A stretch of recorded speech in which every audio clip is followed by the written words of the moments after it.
morning, students. Let us start your English reader lesson number 1 class 5th के लिए आज पढ़ाने जा रहा हूँ आप लोगों को. I am Pradeep Raja Bhoj. The name of the lesson is trust in God and do the right. Trust in God, क्या अर्थ हुआ इसका? इसका अर्थ हुआ ईश्वर पर भरोसा रखो एंड डू द राइट, और सही चीजें करो, सही काम करो. Right? Trust in God and do the right. Okay, यहां पर येलो बॉक्स में आपको 2 क्वेश्चंस नजर आ रहे हैं. First is who do you remember when you are in difficulty. जब कभी भी आप परेशानी में होते हैं तो सबसे पहले कौन याद आता है आपको? जाहिर सी बात है कि हम सभी को सबसे पहले गॉड या ईश्वर, अल्लाह, जो भी जिस भी नाम से हम बुलाएं, जब भी हमें परेशानी आती है, तकलीफें आती हैं, तो we remember the God. Right? Second is do you pray to God every day. ये आप बताएंगे कि क्या आप ईश्वर की रोज प्रार्थना करते हैं, पूजा करते हैं, नमाज पढ़ते हैं. Right? So answer could be yes, answer could be no. Right? Yes, I pray to God every day, या no, I don't pray to God every day. तो let us start. Total 8 lines की poem है, मतलब 2 stanzas हैं, 4 lines each. और ये examination के हिसाब से भी याद करने के लिए बहुत आसान, बहुत छोटी सी पोयम है. तो let us start now. First line पढ़ रहा हूं आपके लिए. Courage brother, do not stumble. Courage brother, do not stumble, though thy path be dark as night. Though thy path be dark as night. Courage, brother, do not stumble. Though thy path be dark as night, there's a star to guide the humble. There's a star to guide the humble. Trust in God and do the right. Okay? सबसे पहला word आ रहा है यहाँ पर. अब इसका मतलब हम समझते चलेंगे. Courage. What is the meaning of courage? देखिए, अगर आप देखेंगे तो नीचे कुछ डिफिकल्ट वर्ड्स के मीनिंग भी दिए हुए हैं. यहाँ पर you can see the courage. यहाँ पर मीनिंग दिया हुआ है the ability to do something dangerous without showing fear. मतलब कोई ऐसी चीज जो मुश्किल हो, उसको आप करें बगैर डरे, तो ये करेज कहलाता है. Right? Courage brother, do not stumble. Stumble का भी मीनिंग यहां पे दिया हुआ है टू वॉक और move in an unsteady way. Unsteady, study का मतलब होता है जब आप बिल्कुल संभले हुए होते हैं, संतुलित होते हैं. अनस्टडी का मतलब होता है असंतुलित, जब आपके कदम लड़खड़ाने लगते हैं. राइट? तब आप इस चीज को बोलते हैं स्टम्बल. जैसे आप चल रहे हैं, अचानक रास्ते में कोई पत्थर से आपका पैर टकरा गया, आप लड़खड़ा गए, तो इसे स्टम्बल कहते हैं. यहाँ पर ये रास्ते के पत्थर जो हैं, ये रास्ते में आपके जीवन में आने वाली कठिनाइयों के बारे में कह रहा है कि courage brother, do not stumble, though thy path be dark as night. यहाँ पर देखिए एक वर्ड आ रहा है दाय, THY, दाय. राइट? इस दाय का मतलब होता है योर. राइट? THY, दाय का मतलब होता है your.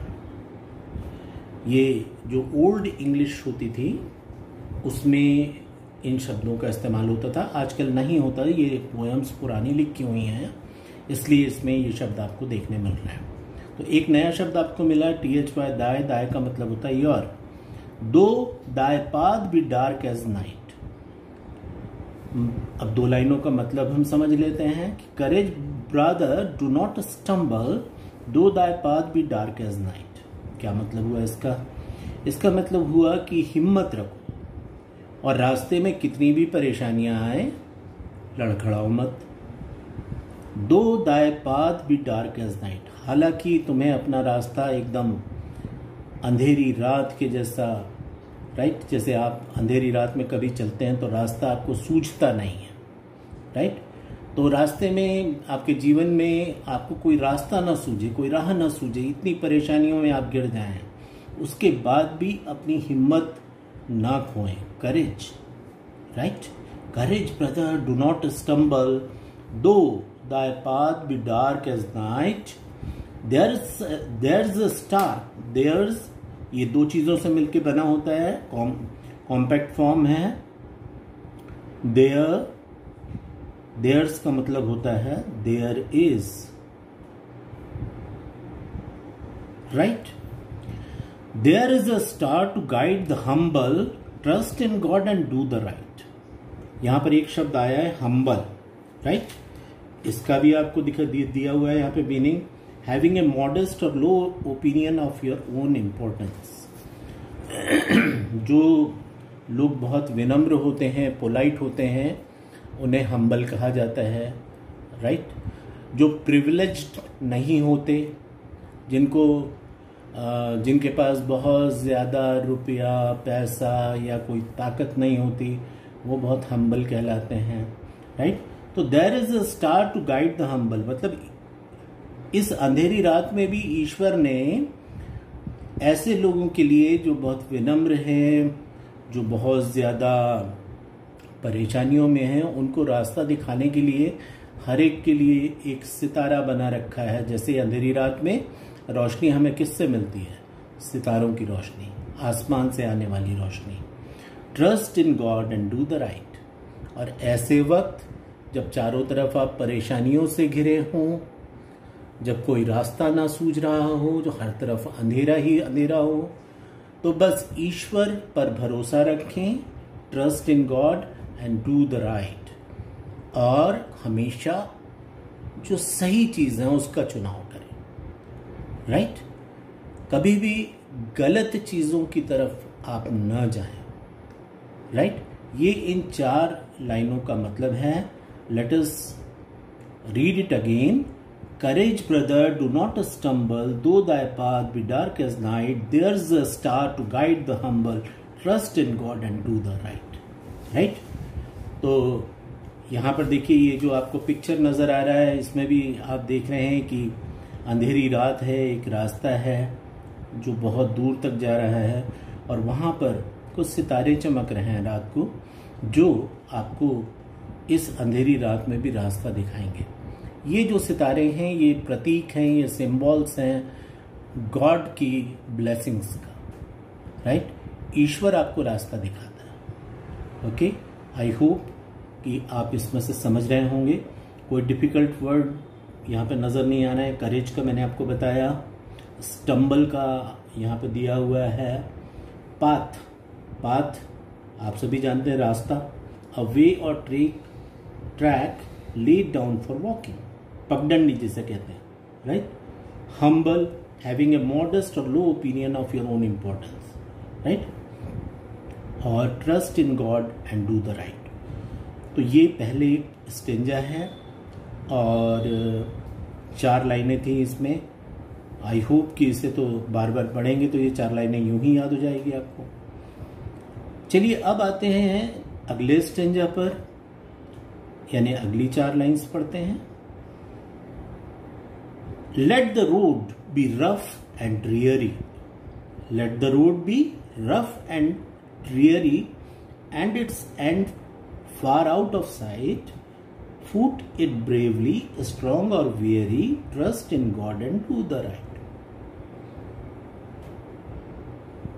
Rough, dreary, right, 2 word आ रहे हैं। Rough which is not smooth और लेवल, यानी कि आप सभी जानते हैं कि रफ किसे कहते हैं? जो समतल ना हो, असमतल हो, उबड़ खाबड़, उसे हम रफ कहते हैं। Dreary, dull, bleak and depressing, जो बहुत नीरस हो, जो ऊब पैदा करे, जिससे आप बहुत जल्दी इंटरेस्ट खो दें, let the road be rough and dreary, चाहे रास्ता बहुत उबड़ खाबड़ है, राइट, रफ है, बहुत उबाऊ है, थका देने वाला है, and its end far out of site, और उसका कोई अंत दिखाई ही नहीं दे रहा है कि इस रास्ते पर, इस उबाऊ रास्ते पर, राइट, इस नीरस रास्ते पर, इस तकलीफों से भरे रास्ते पर पता नहीं कब तक चलना पड़ेगा, हमें कुछ उसका अंत ही नजर नहीं आ रहा है। And its and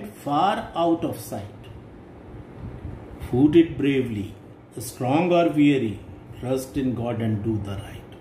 foot it bravely means अपने कदमों से इस कठिन रास्ते को नापते चलिए, कदम बढ़ाते चलिए, राइट।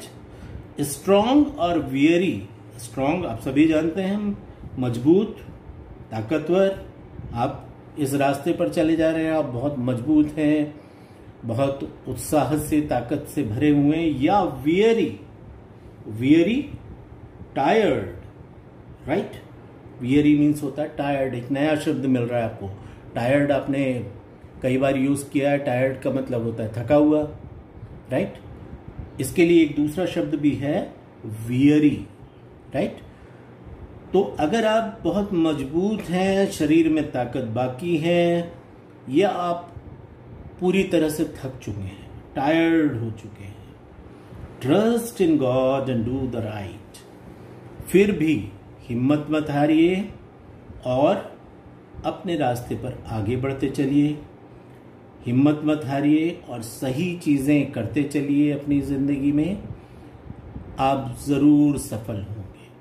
बहुत खूबसूरत पोयम है ये, इसको लिखने वाले हैं नॉर्मन मैक्लियोड, राइट। और ये लेसन नंबर 1 था क्लास 5th के लिए। आई होप कि ये 4 लाइनें बहुत आसान है। Courage brother, do not stumble, though thy path be dark as night, there's a star to guide the humble, trust in God and do the right. Let the road be rough and dreary, and its end far out of sight, foot it bravely, strong or weary, trust in God and do the right. है ना मजेदार poem? एक बार फिर से इसके जितने difficult words हैं, जिनके मीनिंग्स दिए हुए हैं, उसको पढ़ना चाहिए आपको और उसके वर्ड के मीनिंग समझना चाहिए, राइट। तो ये थी पोयम। अब हम आगे बढ़ रहे हैं इसकी एक्सरसाइजेस पर, ओके। लेट अस सी।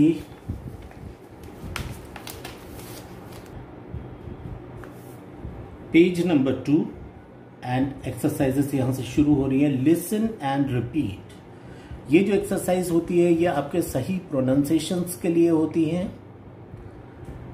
एक जैसे साउंड वाले जो शब्द होते हैं उनको समझने के लिए होती है, मतलब इसे फोनेटिक्स कहते हैं कि जो कैसे स्वर निकलते हैं। देखिए ये जो कॉलम्स दिए हुए हैं इनमें तीन शब्द हैं, 4 कॉलम्स दिए हैं। इसमें आपको एक जैसी ध्वनि वाले शब्द नजर आएंगे, लाइक गाइड, हाइड, वाइड। आप चाहें तो मेरे साथ बोलते भी चलेंगे, गाइड, हाइड, वाइड। स्पेलिंग देखिए, GUIDE guide, HIDE hide, WIDE wide. कैसे प्रोनाउंसिएशन कर रहे हैं हम? Guide, hide, wide, right. अब दूसरे कॉलम में आते हैं। RIGST right, MIGST might, LIGST light. पढ़ेंगे राइट, माइट, लाइट, राइट।